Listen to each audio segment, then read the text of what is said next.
Әллазина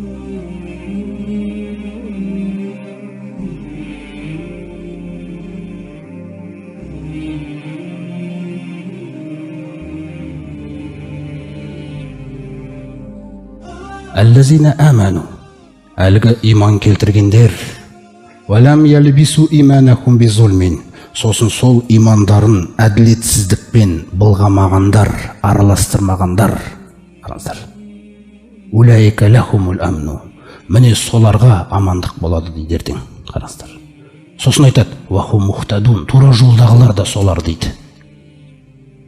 Көрдіңіз ғой? Осы араласып кету нәрсесінің өзі пайғамбарымыз сондай дәрежеге дейін тазалауға тырысқан сахабаларын үйреткен кезде. Мысалы, бір күні Абу Бәкірге пайғамбарымыз салсам айтады, я Абу Бәкір, ләшширку фикум дейді, мысалы, ахфа мин дәбибин намли алас софа. Сендердің араларыңдағы дейді. Аллаға серік қосудың сондай бір құпия түрі бар дейді. Құпия түрі деген сөз адамның өзіне байқалмай қалады екен ол. Мұсылманның өзіне байқалмай қалады екен. Сондай бір құпия түрі бар дейді. Ол анау тастың үстіндегі қозғалып баратқан құмырсқа сияқты дейді. Соның дыбысын қалай естімейсің, қимылын. Сол қалай байқалмай қалады. Тура солай байқалмай қалайтын серік қосу бар дейді. Сонда Абу Бәкір жаңа Расулалла, Аллахтың елшісі, хали ширку илля ман иттахаза мағаллахи илахан ахар, әлгі Алладан өзге бөлек бір тәңір жасап алған ширктан басқа да ширк бар ма сонда дейді. Валлази нафси биядихи, ей Абу Бәкір, жаным өзінің қолында болған Алламен ант етемін. Сөзсіз, сол тастың үстінде қозғалып баратқан құмырсқаның қозғалғанынан да құпия серік қосу бар дейді. Сосын соны жұмбақтамай түсіндіреді бізге. Яқумур раджулу юсалли, бір адам намаз оқуға тұрады дейді. Фа юзейхину салатаху, намазын солай әсемдейді дейді. Лима яра мин назарир раджули, өйткені ол намазға тұрайын деп атқан кезінде бір кісінің оған қарап отқанын көріп қалған еді дейді. Көрдіңіз ба? Егер осы нәрсе болса, жаңағы намаз қабыл болмайды екен. Сол намаз Аллаға қосқан серігіңе деп айтады екен Алла Тағала. Сыйлығын сол серігіңнен ал деп. Ол не береді қияметте? Ол өзі бір бейшара болып тұрады ол күні. Мысалы өзіңіз ойлаңыз, Алланың рахымына бөлінбесек. Кім кімге не бере алады қияметте? Адамдар жалаңаш, жалаң аяқ киімсіз келіп, түк еш нәрсесіз келген адам кімге кім не бере алады ол күні? Міне сондықтан өте мұқият болуға дейін тәрбиелеп отыр ғой пайғамбарымыз саллаллаху алейхи ва саллям. Көрдіңіз ба? Содан жаңа ғана аяқ киімнің бауына дейін таңғаласыз енді. Сахабаларға аяқ киімнің шылбыры бауына дейін Алладан сұрап үйрен деген ғой. Мұқтаж болудан арыл деп атыр біреуге. Көрсетпе біреуге мұқтаждығыңды. Бай әлемдердің Раббысы тұрғанда қайтып сен біреуге барып жалынасың. Қайтып біреуге сен өзіңді көрсетесің бейшара. Қараңыз. Әбден ана Алладан басқа тәңір жоқ деген нәрсе бүкіл тұла бойыңды билейтіндей қылып тазартып жатырдық пайғамбарымыз саллаллаху алейхи ва саллям. Тіпті таңғаласыздар, мынандай нәрсеге дейін айтқан пайғамбарымыз саллаллаху алейхи ва саллям, я аyyuhan-нас, ей адамдар, ахлису аъмалакум лиллахи, иннаху ла яқбалу илля ма ухлиса лаху.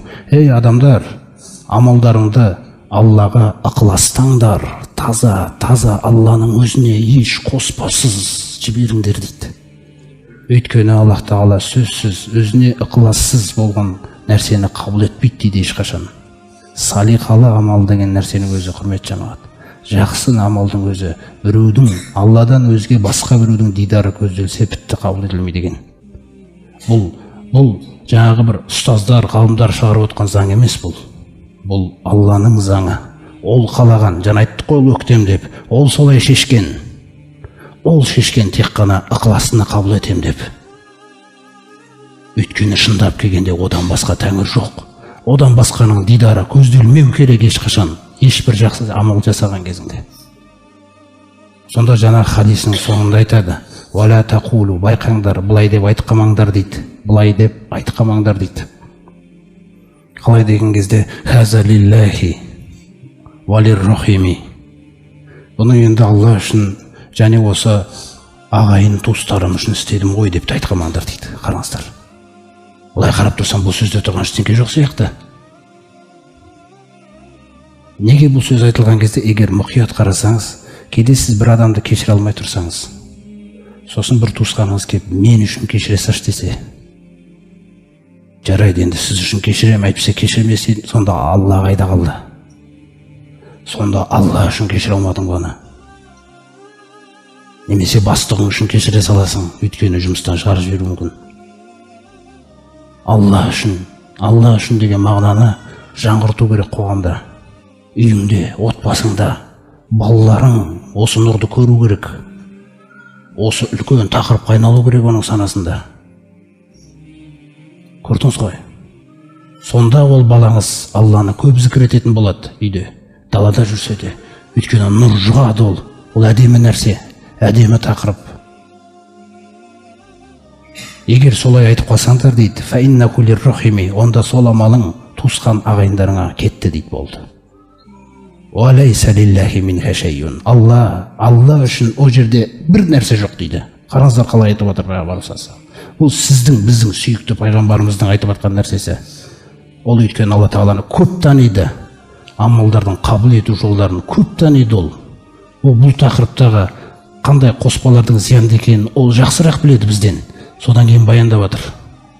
Сондай-ақ былай деп те айтпаңдар дейді: «Хаза лиллахи ва ли уджихикум». Мынау Алла үшін, сосын сіздер кеп қапсыздар, сіздердің дидарларыңыз үшін деп айтпаңдар дейді. Сіздердің көңілдеріңіз үшін деп. Егер сөйтіп айтсаң, онда солардың көңілін үшін кетті дейді ол. «Уалайса лиллахи минха шайюн». Аллаға істелген о жерде еш нәрсе жоқ дейді мүлде. Аллах тағала қымбат, құрметті жамағат. Алла тағала өте таза, пәк, мінсіз, таза амалды қалайды.